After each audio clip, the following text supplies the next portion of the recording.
I'm Joe Graydon. And I'm Terry Graydon. Welcome to this podcast of the People's Pharmacy. You can find previous podcasts and more information on a range of health topics at peoplespharmacy.com. Snack foods are everywhere, gas stations, airports, and of course in the supermarket. How can we resist such tasty treats? This is the People's Pharmacy with Terry and Joe Graydon.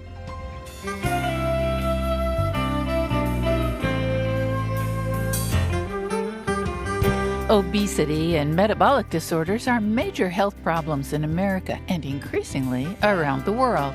Ultra-processed foods are a big contributor to this growing epidemic. The pharmaceutical industry believes it solved the problem with the latest weight loss medications. What are the pros and cons of these drugs? What else should we be doing to overcome our hunger? Coming up on the People's Pharmacy, why we eat too much and what to do about it.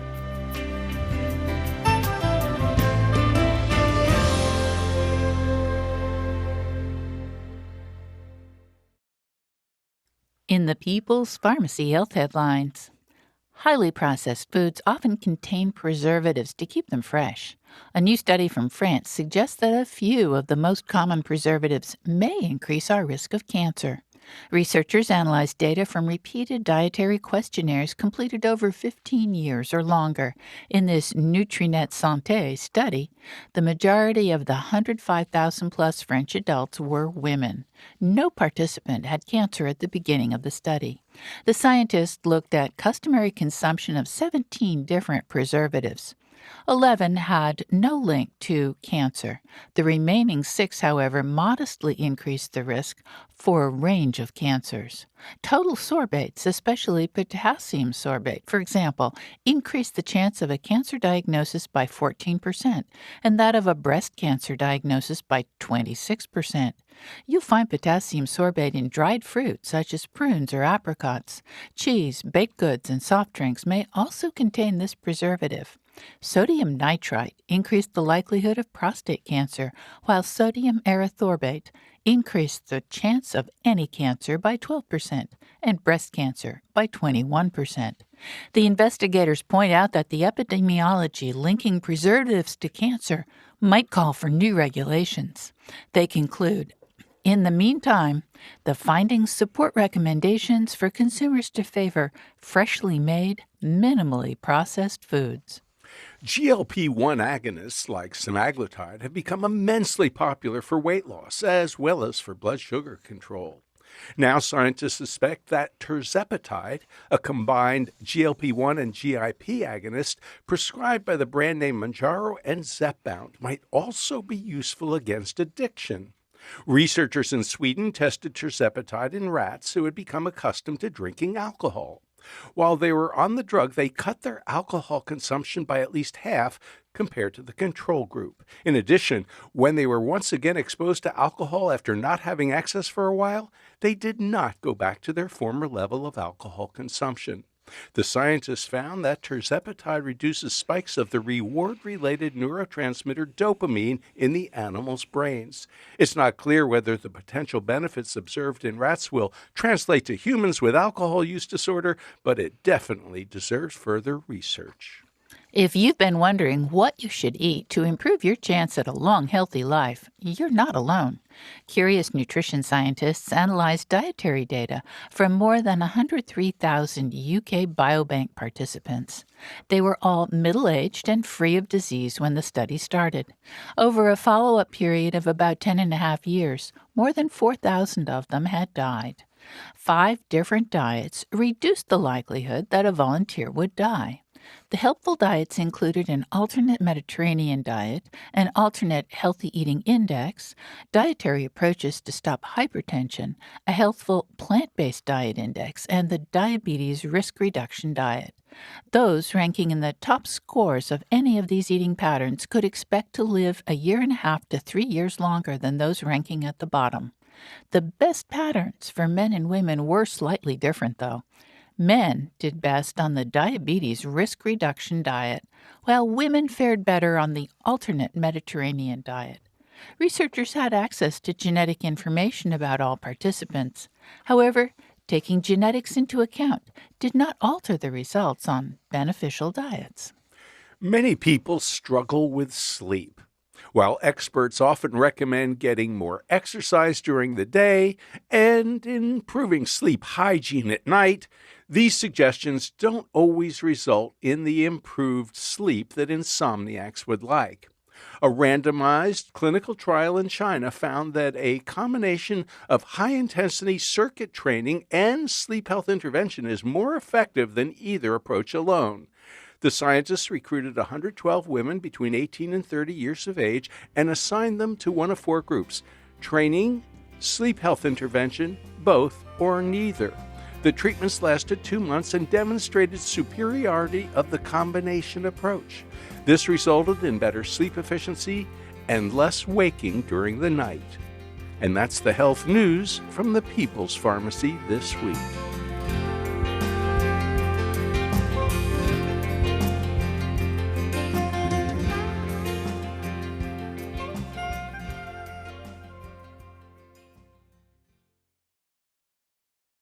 Welcome to the People's Pharmacy. I'm Terry Graydon. And I'm Joe Graydon. Americans love fast food.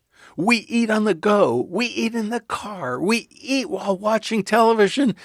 And we just basically eat all the time. Snacks have become part of our routine. It's hardly any wonder there's an obesity crisis. According to the National Institute of Diabetes and Digestive and Kidney Diseases, 2 out of every 5 American adults are obese, and 1 in 3 is overweight. That means only about 1/4 of us are a healthy weight. Increasingly, children are also suffering from weight problems. How did we end up in this mess? All those extra pounds increase our risk for diabetes, kidney disease, and even cardiovascular problems. Semaglutide and tirzepatide have made billions for the drug companies. Will they be a long-term solution for the obesity epidemic in America? To help us better understand how our food choices are affecting our health, we turn to Dr. Jason Fung. He's a Canadian nephrologist and advocate of intermittent fasting. He's written or co-authored numerous books, including The Obesity Code, The Diabetes Code, and his latest, The Hunger Code, Resetting Your Body's Fat Thermostat in the Age of Ultra-Processed Food. He's co-founder of The Fasting Method, a program to help people lose weight and reverse type 2 diabetes and obesity. Welcome back to the People's Pharmacy, Dr. Jason Fung. Thanks for having me. It's great to be here. Dr. Fung, you are dealing with one of the most important topics people have to address, and shortly we will deal with the elephant in the room, the GLP-1 agonist receptors. But first, you have described weight gain and the understanding about how it happens and how to lose that weight gain and keep it off. And I guess I'd like to ask you, what new understandings do we need about weight gain so that we can make the critical changes in our life that will produce sustained weight loss? Yeah, so, I trained pretty conventionally as a physician. And through medical school all this time, people are just like, well, you're just gaining weight because you're eating too much, so therefore the solution is just eat less. And the problem with that is that it's very, very superficial. It really doesn't try to understand the underlying causes of that eating behavior, which is that if you don't, we're not trying to, see, that calories in is greater than calories out. We need to understand why. So it's just like alcoholism. Alcoholism is alcohol in minus alcohol out. So does just telling somebody just drink less alcohol, is that useful advice? And it's not, because you're not understanding the reasons why people are drinking alcohol. So if the reason that somebody is alcoholic is because of depression or addiction or PTSD, then deal with the depression or the addiction or the PTSD.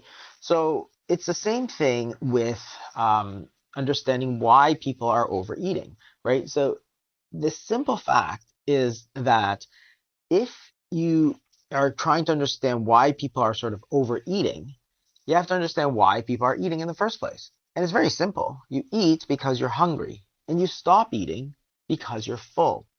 So that's sort of a fundamental truth. So if you're saying you're overeating, then the problem really is overhunger, because that's the reason you're overeating in the first place. So that's the thing that you have to understand. And the GLP-1s, for example, do not restrict calories. They reduce hunger. And that's a critical difference, because if you simply tell somebody to eat less, their hunger is just going to go up.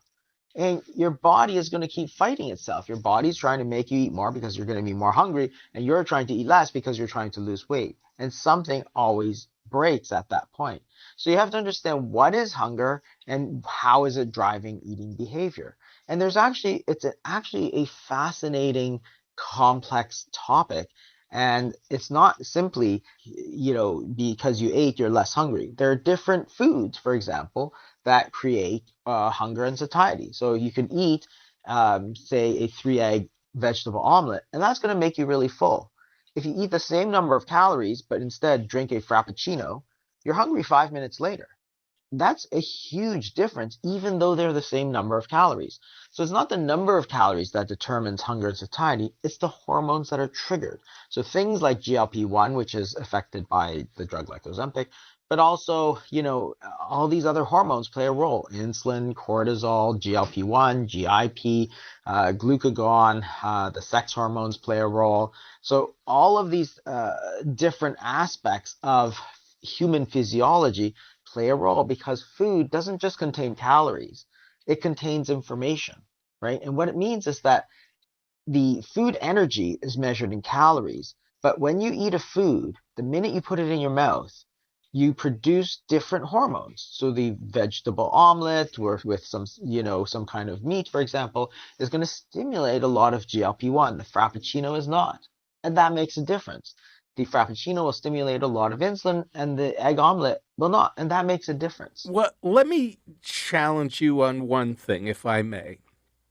Sure. There are lots of times when I will snack when I'm not hungry. I mean, Yeah, zero hunger, but absolutely. I'm anxious. I reach a kind of a point where I'm not making progress, and I go upstairs and look in the pantry, and the nuts look so appealing. Not because I'm hungry, but because I hit a roadblock in something I was writing. What about all of the other reasons that we eat besides hunger? Absolutely. That's very, very important, because that is a type of hunger. It's a different type of hunger, right? So when you're describing hunger, there's actually three types of hunger at least. There's probably even more.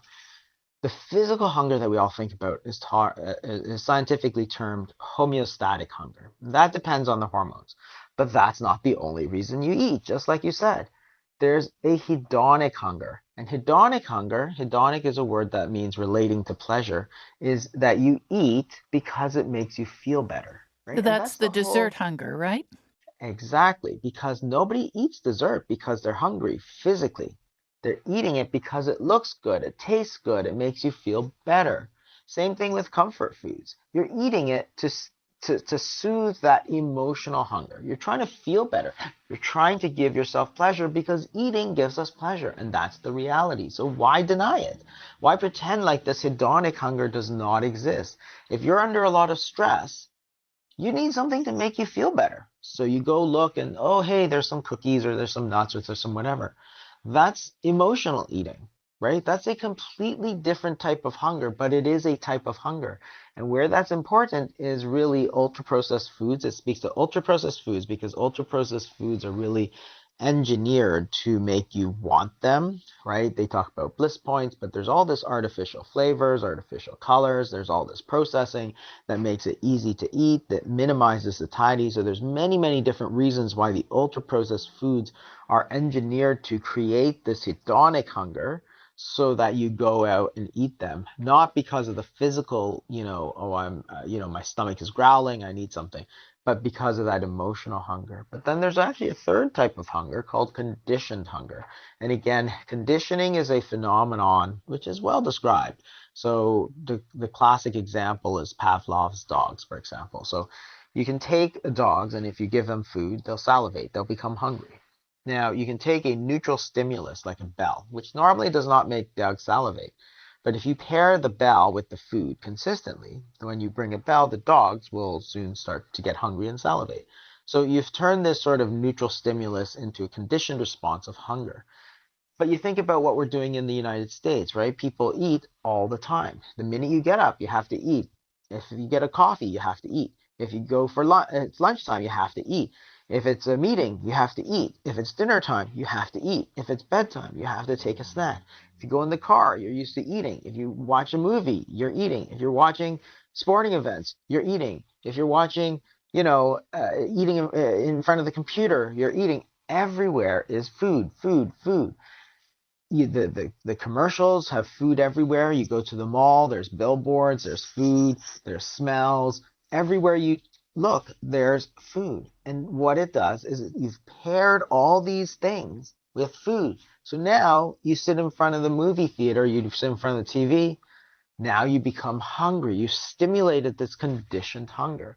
And it's important to understand these types of hunger because they all have different toolkits that we need to fix them, right? So if your problem is you're eating too many refined carbohydrates and not enough proteins, for example, then you can fix that. That's homeostatic hunger. But if your problem is that you're eating out of boredom, for example, then you need to fix that. It's not just about saying eat less. You need to say, hey, what should I do so that I will not use food for comfort and I'll find something else? Maybe it's going for a walk. Maybe it's getting a hobby. Maybe it's playing basketball. Maybe it's talking to your parents or talking to your friends or something else, right?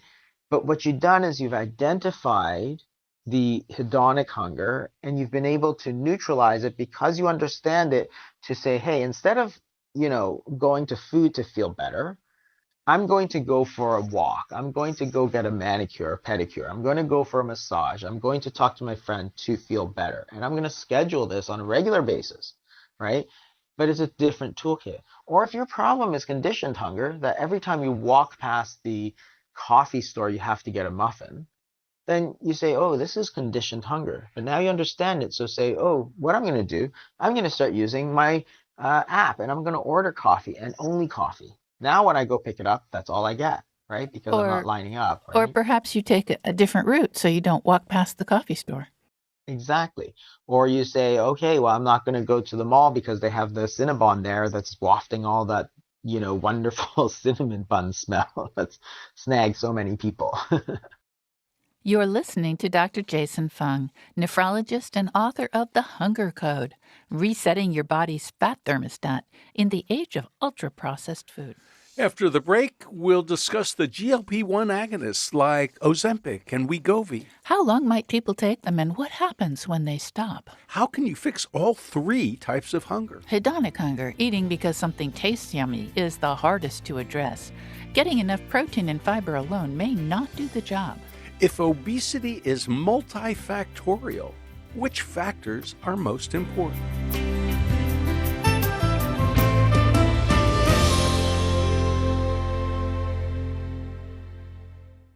You're listening to The People's Pharmacy with Joe and Terry Graydon.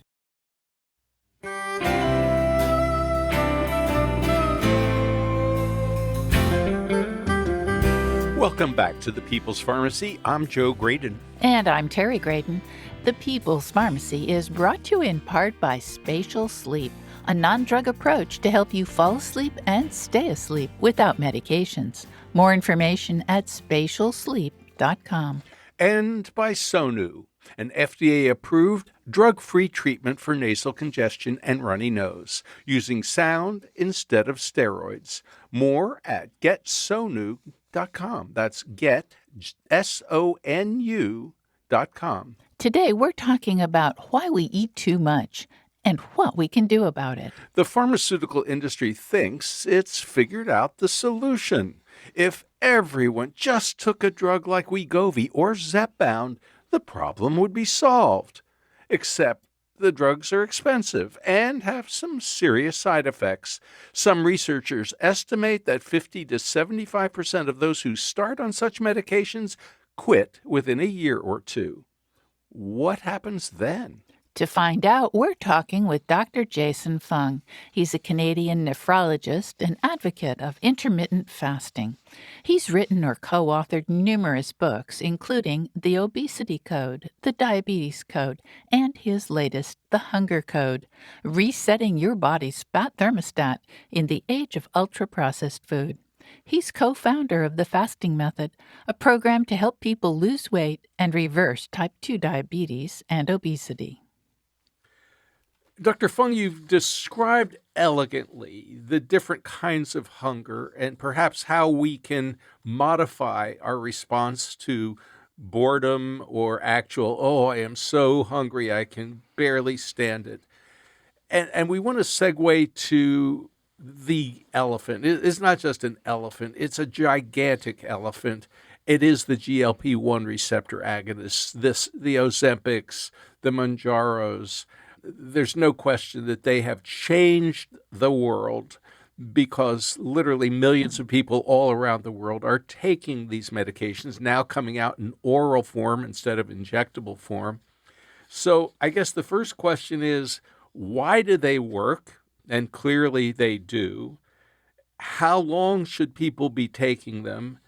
And what happens when people stop? So give us your, quick overview of the GLP-1s, because a lot of people say, I don't have to worry about all that stuff that Dr. Fung is talking about. I'm just going to take a pill or get an injection and my hunger's gone. Yeah, and that's the important thing. So GLP-1, so the GLP-1 system is part of a hormone system called the incretins, which includes GIP, which Mounjaro affects both GIP and GLP. There's a third one, glucagon, which is actually in development now. There's a new drug that's going to target all three of them. But what you have to understand is that's part of the homeostatic system, right? The homeostasis is a natural biological phenomenon where you set a certain point, right? A sort of set point. And, if you go over it, your body tries to bring it back. If you go under it, tries to bring it up, just like body temperature. If you live in the Sahara Desert, you're too hot, you sweat. If you live in the North Pole and you're cold, you shiver, right? So either way, you get back to that homeostatic set point. So homeostasis is the same. So GLP-1 is part of this homeostatic system. That is, when you eat, the foods you eat are going to stimulate certain hormones like GLP-1, which tell you you've eaten enough. So when you eat beef, for example, and protein is probably one of the biggest stimulants of GLP-1, but also fiber, for example. So when you eat a big bulky meal of whole grains, for example, or if you're eating a lot of beef and stuff, you're going to stimulate the GLP-1, which tells you that you are now full, you need to stop eating. And it's a very powerful system, right? You think about, all you can eat buffet. If you've eaten a lot and somebody says, here, have some more pork, you're like, I'm going to throw up, right? That's because it's such a powerful system. That's part of the homeostatic system.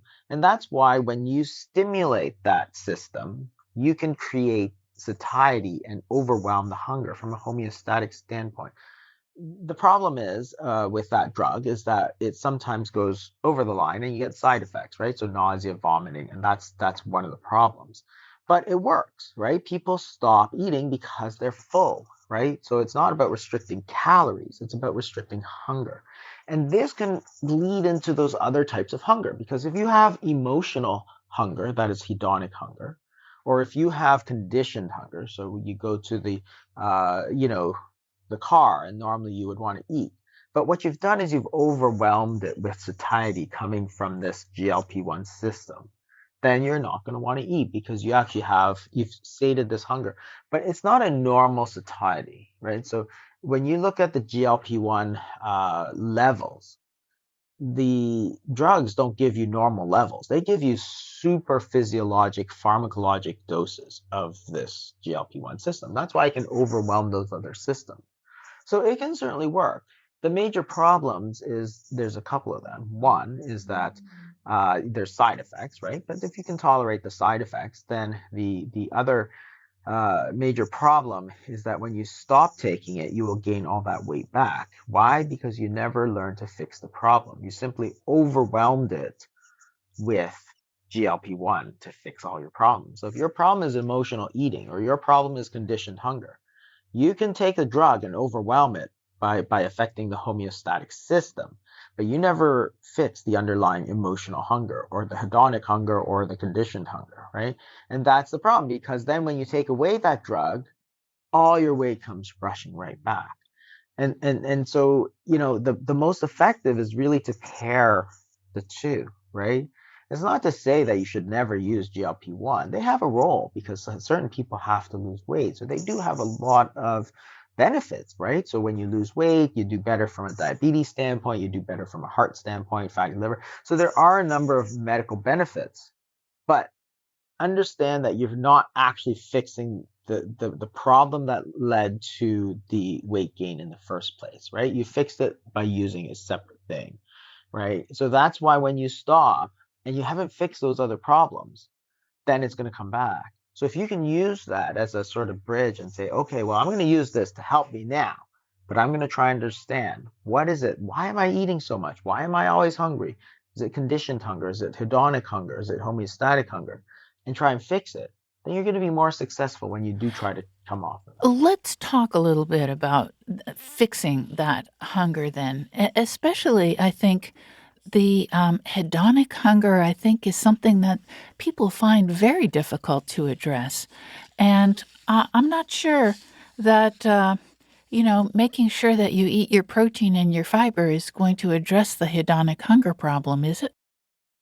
Yeah, the hedonic hunger is actually a very interesting problem, because the two main topics within that are actually going to be ultra processed foods and food addictions, both of which have had sort of the research behind those two topics has sort of exploded in the last 5 years.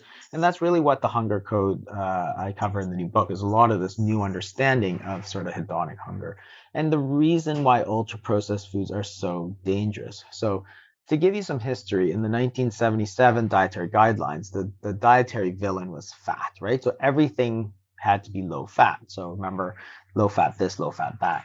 And the unwanted consequence or unintended consequence was that people felt that highly processed foods that are lower in fat are good for you, right? And that's where you got margarine and all these other sort of really super artificial foods, because people thought the processing was actually something good because you took out the fat.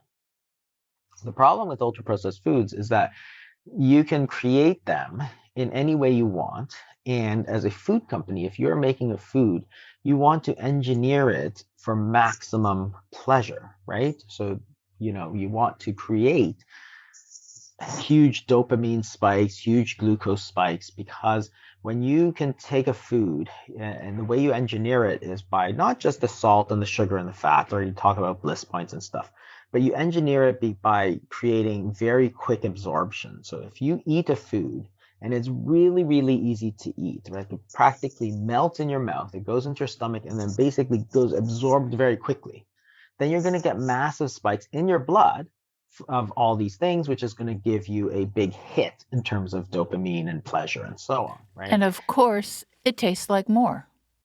Yeah, and then you want more and you want less satiety. So you want maximum pleasure and also maximum absorption. And the way you do that is you engineer it with texturizers and emulsifiers for the mouth feel, and you put artificial flavors in, artificial colors for to get people to want it.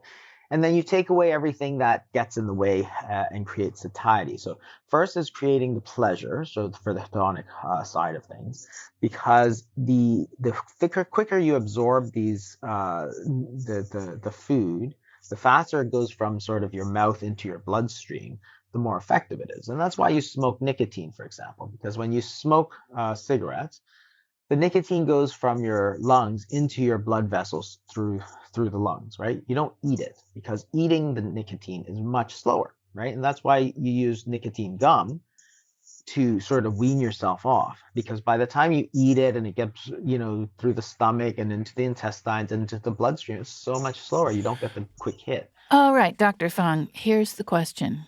You just mentioned nicotine, and I think that all of us recognize that smoking is bad for you. And a lot of people have figured out how to cut their addiction to tobacco, so they have quit smoking. What do you do about an addiction to ultra-processed foods. How do you quit that? Well, you have to understand that addiction has to be treated like an addiction. So food addiction is no different. And the thing about addictions is that people say, well, you can't stop eating food. But no, you have to understand that it's not all foods. It's the ultra processed foods, right? If you're addicted to alcohol, you don't have to stop drinking tea, for example. If you think about how people are addicted, it's because it's absorbed quickly and it's engineered and it's ultra processed. So therefore, you don't have to stop all foods entirely. Like nobody says, "Oh, I'm addicted to beef. I'm addicted to salmon. I'm addicted to eggs." But they do say, "I'm addicted to bread. I'm addicted to pizza. I'm addicted to chocolate. I'm addicted to candy." Those are all ultra processed foods. And the key with addiction is abstinence. You have to not take it, right? You can't say everything in moderation. Like, do you ever say to an alcoholic, just have a drink, everything in moderation? No, because that first drink is going to lead you to want more. It creates that hedonic hunger. Same thing with ultra processed foods. If you have an ultra processed food addiction, you need to not take ultra processed foods, but you have to identify that. One, the ultra processed food is the culprit, and two, you have to identify it as a real addiction. And that's where the research in the last few years, because there's a scale that you can use now for research called the Yale Food Addiction Score, where clearly a lot of people who have weight problems are actually addicted to food.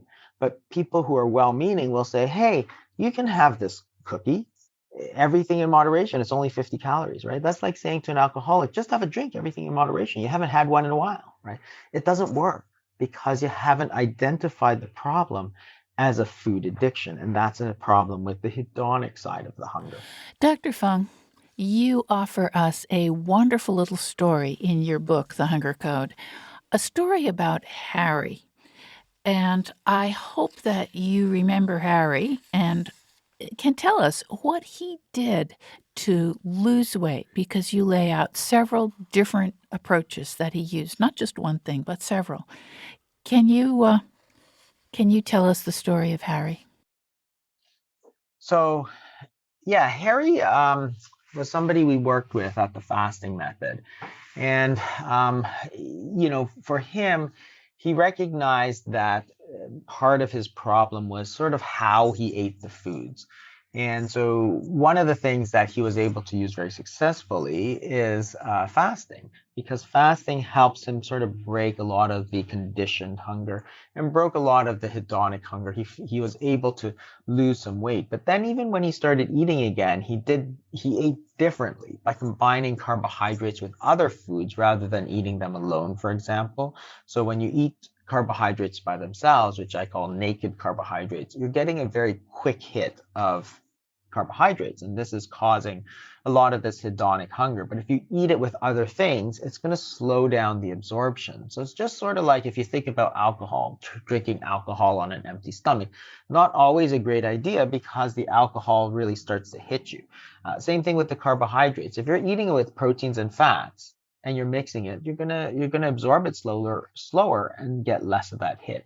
And using organic acids such as vinegar is acetic acid, you can actually reduce again the sort of glucose effect and how quickly it's absorbed, because the organic acids inhibit amylase, which breaks down the carbohydrate. So because the carbohydrate is breaking down much slower, therefore you're getting less of this hedonic hunger. The fasting is working on the conditioned hunger, and using a combination of those things, he was able to lose a tremendous amount of weight, and he actually felt so much better. And these are sort of simple hacks. And again, you have to understand the problem so that you can bring different a different toolkit to the problem, because you can't use the same toolkit. And I think that's fasting, eating carbohydrates with other foods, eating it with vinegar. Those are all little strategies that we cover, because the problem with this whole calorie-based approach, which is just eat less calories, is that it's sort of like to the man with a hammer, every problem is a nail, right? So if your problem is hedonic hunger, it's eat less calories. If your problem is, emotional eating, it's eat less calories. If your problem is you didn't get enough sleep, the solution is eat less calories. It's like, what? If you're getting not enough sleep, isn't the solution get more sleep, not eat fewer calories, right? So you have to understand the problem. And that's why I say the problem of obesity is actually a very complex medical one. It's not a math problem. It's not a calories in, calories out counting problem that some people believe it is. It's not a thermodynamic problem because some people say it's about thermodynamics, but no, it's a human physiology problem. It's about eating behavior, right? And if you think that it's all about the diet, well, you've probably already lost because it's about all these other things, right? Your environment. We saw this during COVID, right? People were gaining weight like crazy. Why? Because they were sitting at home next to the refrigerator, right? They're eating way more and they're drinking way more like alcohol than they normally did. Why? Because their environment had changed. It had nothing to do with willpower or anything else. So understanding the problem of environment, understanding the problem of emotional eating and that sort of thing is going to just make us more successful. The more you know, the better you do. If obesity is multifactorial, as you've suggested, which factors are most important? And you have about a minute. I would say the most important two factors, I'd say, with that we actually never talked about is the sort of social environmental factors. So the people around you have an enormous influence on what you do. Like if everybody around you is hiking, you're hiking. If everybody around you is eating and watching TV, you're eating and watching TV. So that's actually a very important thing. So the environment, the microenvironment that we surround ourselves in, our family, our friends, but also the society around us, which dictates the social norms, actually plays a huge role in weight gain. And you see that because the obesity rates in different countries around the world are fantastically different, right? So in America, you have a very high rate of obesity. In Italy, you don't, but Italians love food.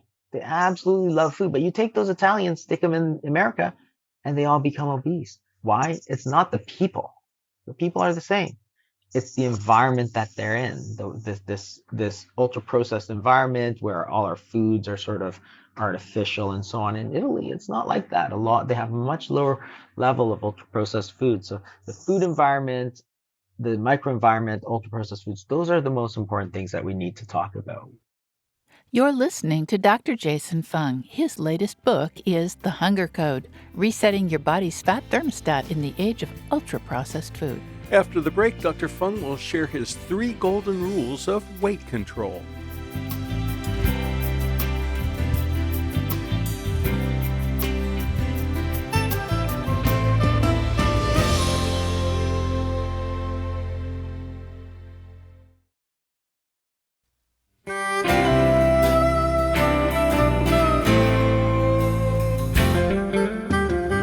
Welcome back to the People's Pharmacy. I'm Joe Graydon. And I'm Terry Graydon. The People's Pharmacy is brought to you in part by Spatial Sleep, a non-drug approach to help you fall asleep and stay asleep without medications. More information at spatialsleep.com. And by Sonu, an FDA-approved drug-free treatment for nasal congestion and runny nose, using sound instead of steroids. More at getsonu.com. That's SONU.com. By now, you've heard the term ultra-processed food more than you'd like.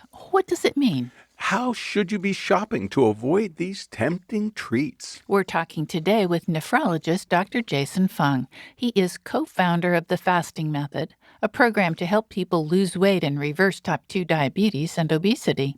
His books include The Obesity Code, The Diabetes Code, and his latest, The Hunger Code, Resetting Your Body's Fat Thermostat in the Age of Ultra-Processed Food. Dr. Fung, I need some practical advice about shopping. So when we go to the farmer's market, it's easy because there are lots of vegetable vendors. They're every place. There are people who raise chickens. There are people who are creating certain kinds of specialized foods, and there's no ultra-processed food in sight. So the specialized foods are like cheese. Cheese, for example. But you will not find a packaged food, with 14 ingredients and chemicals that you can't pronounce. When you go to the supermarket, on the other hand, there is an extraordinary number of stuff that is impossible to know what's in it because they have names that you've never heard of and couldn't pronounce even if you were a chemist. And they're all designed to scream at you, buy me. The packaging is very creative and very enticing, and you know the flavors. I mean, I'm a sucker for pretzels. I mean, walking past the pretzel aisle is very challenging. And every once in a while, I give in and I grab a package of pretzels. But whether it's the yogurt with the fancy flavors, or whether it's the cookies, or whether it's the even the nut aisle. I mean, there's just so much food calling out to you, and you know how tasty it is because you've eaten it before and you love the flavors. How do you avoid buying the stuff that you are describing as the ultra processed food? It just is so tasty. Yeah, that's a great question. And really it begins with the mindset, right? And the mindset is the way you sort of filter all your information. So, to give you an example, sugar, for example, used to be very popular. People love sugar and it was felt to be not bad for you, right? So in the 80s and stuff, there were cereals called like sugar pops and stuff. They were proud of the fact that there was sugar in it. But as people sort of learn that, hey, added sugars are not really good for you, the tide started to turn. But there's the mindset, right? People went from looking at sugar as a good thing to looking at sugar as really a real indulgence and something you really shouldn't eat a lot. So, of course, but when you do that, when you change your mindset, that's how you change your behavior, right? Because your mindset is how you feel about things, and then how you feel about things changes. So if you think sugar is something that you want but can't have, then you'll get a deprivation mindset and you won't be able to change. If you start looking at sugar as a toxin, for example, which is okay in small doses, very bad in large doses, then you're not going to want those things. And that's going to make all the difference. And it's going to be the same with ultra processed foods. So in the past, people were like, oh, wow, hey, this is great. This is this food and it tastes really good. But people are starting to change because now they're like, whoa, look at all this chemical. I don't even want this anymore. And you see that because people are saying, oh, only natural ingredients are all natural. Like you see it on the packaging now.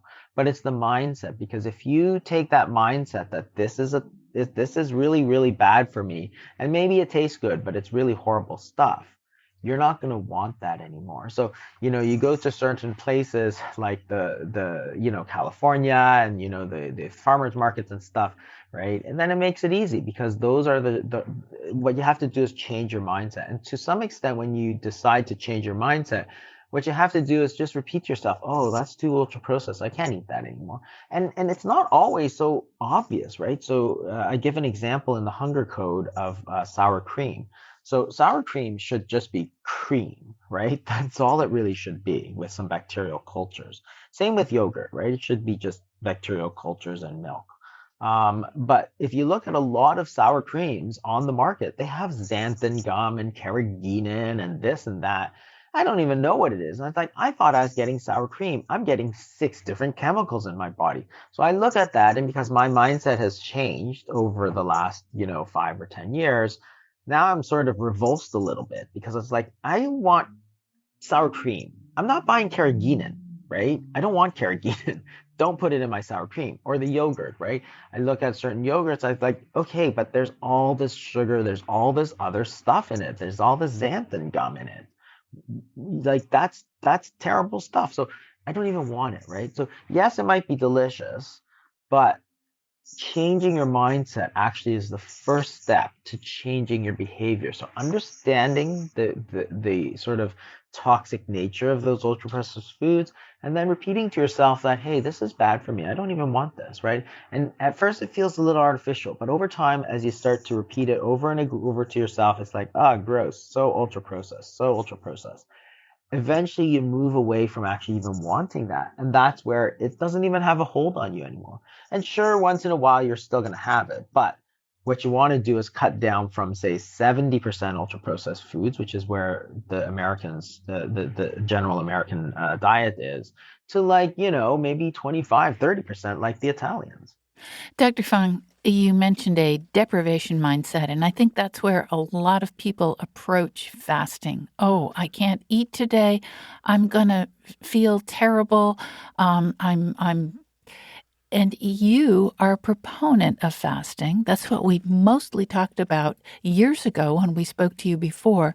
Can you tell us why fasting is helpful and how we can use it most effectively?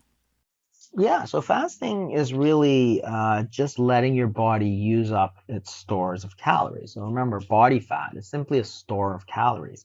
So if you don't eat, your body will release calories from its fat stores, which is great if you want to lose weight, obviously. So that's the whole point. It's natural. This is what it's for. You can do it. Is it fun? No, not particularly. So the mindset is very important because if you take fasting and say, "Oh, this is hard work, it's deprivation, I'm not going to do it," that you're going to fail, right? And that's the diet mindset as well, right? I want to eat this, but I can't, right?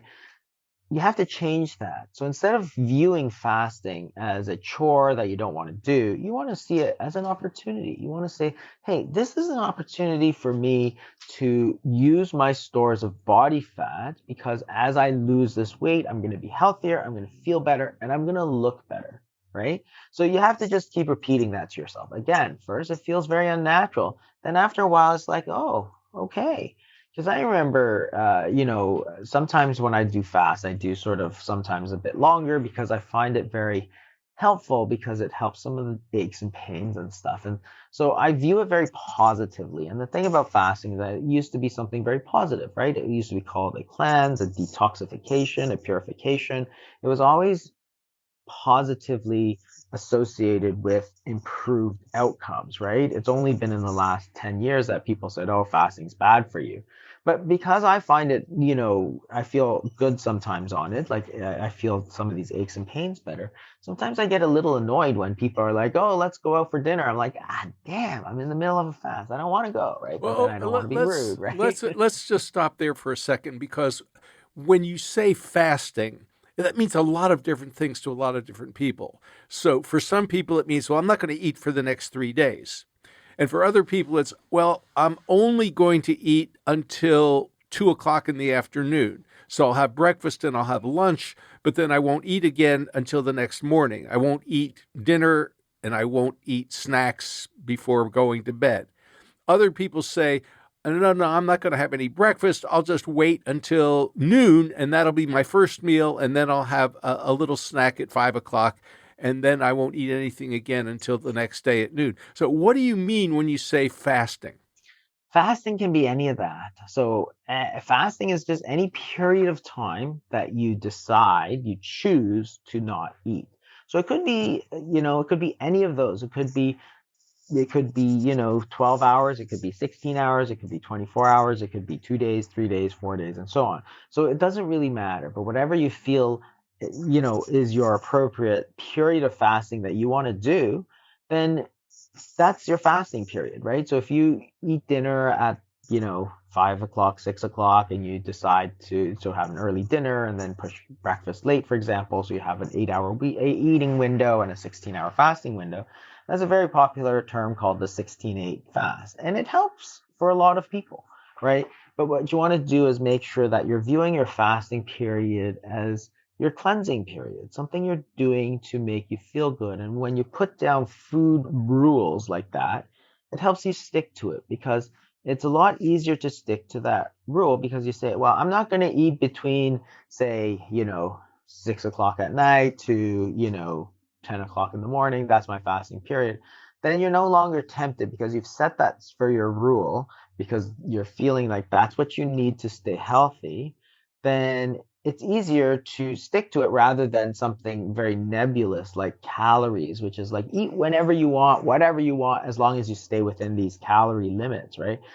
but you don't know how many calories you're eating. It's very hard to count your calories, whereas it's easy to count your hours that you're not eating. Dr. Fung, I do want to ask about potential hazards of fasting, because we always like to ask about side effects and downsides of whatever intervention we're discussing.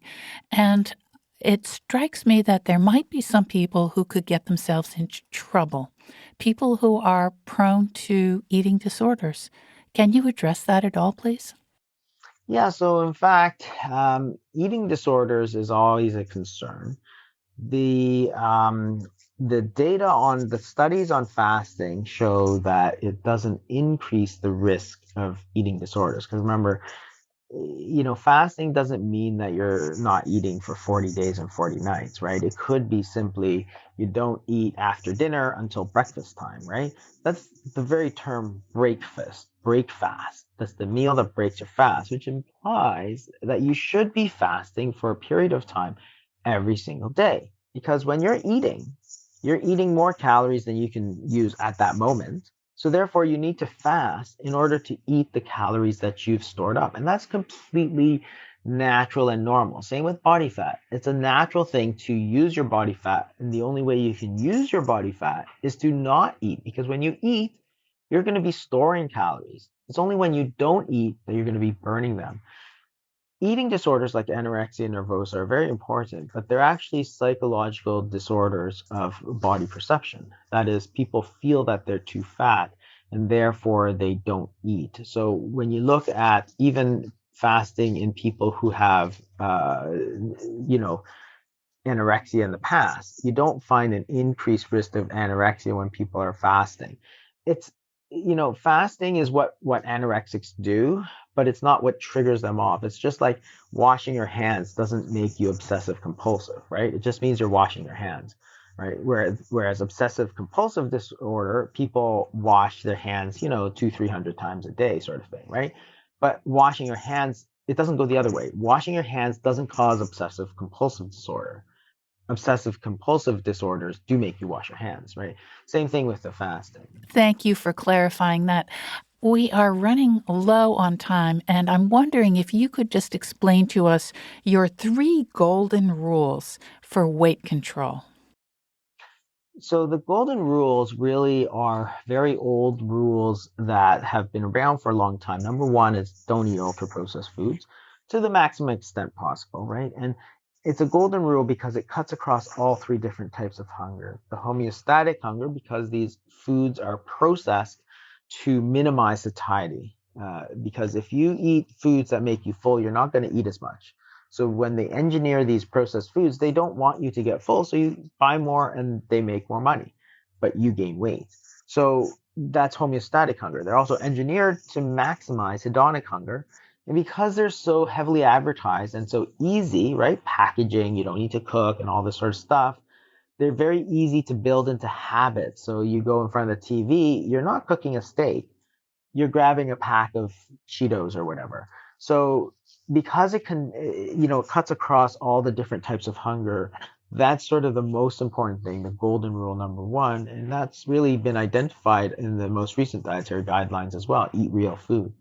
Number two is make sure you have an adequate fasting period because, again, it really helps break some of those conditioned responses and also is very effective for food addictions because food addictions have to be treated with abstinence. So again, as a rule, just don't eat all the time.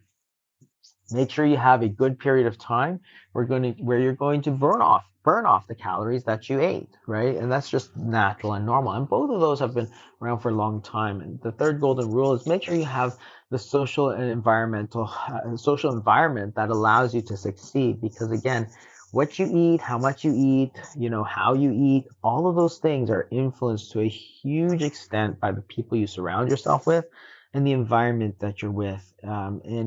People think it's all about personal choice, but clearly there's a huge difference when you have a Japanese person in Japan versus a Japanese person in America. There's a big difference, and the difference is not the person. The difference is the environment. So I have to recognize that food environment is different and plays a huge role the social norms are different, and also, people you surround yourself with. So you really have to make sure that you're either leading your friends to good habits and explaining to them why you have to follow these habits, but creating that social environment that allows you to succeed. Everything is much more successful when you do it in a group and do it all together. Doing it by yourself is just very difficult. People generally don't succeed like that. Dr. Jason Fung, thank you so much for talking with us on the People's Pharmacy today. Thank you. You've been listening to Dr. Jason Fung. He's a Canadian nephrologist and co-founder of the Fasting Method, a program to help people lose weight and reverse type 2 diabetes and obesity. We conducted this interview before the recent publication of the Cochrane Review, showing that fasting is not more effective than calorie counting. His books include The Obesity Code, The Diabetes Code, and his latest, The Hunger Code, Resetting Your Body's Fat Thermostat in the Age of Ultra-Processed Food. Lynn Siegel produced today's show. Al Wodarski engineered. Dave Graydon edits our interviews. BJ Liederman composed our theme music. This show is a co-production of North Carolina Public Radio, WUNC, with the People's Pharmacy. Today's show is number 1463. You can find it online at peoplespharmacy.com. That's where you can share your comments about this episode. You can also reach us through email, radio@peoplespharmacy.com. Our interviews are available through your favorite podcast provider. You'll find the podcast on our website on Monday morning. At peoplespharmacy.com, you could sign up for our free online newsletter to get the latest news about important health stories. When you subscribe, you also have regular access to information about our weekly podcast. We would be so grateful if you would write a review of the People's Pharmacy and post it to the podcast platform you prefer. If you find our topics interesting, please share them with friends and family. In Durham, North Carolina, I'm Joe Graydon. And I'm Terry Graydon. Thank you for listening. Please join us again next week.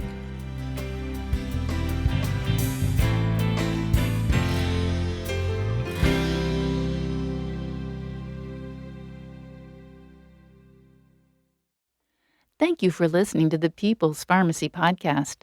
It's an honor and a pleasure to bring you our award-winning program week in and week out. But producing and distributing this show as a free podcast takes time and costs money. If you like what we do and you'd like to help us continue to produce high-quality, independent healthcare journalism, please consider chipping in. All you have to do is go to peoplespharmacy.com/donate. Whether it's just one time or a monthly donation, you can be part of the team that makes this show possible. Thank you for your continued loyalty and support. We couldn't make our show without you.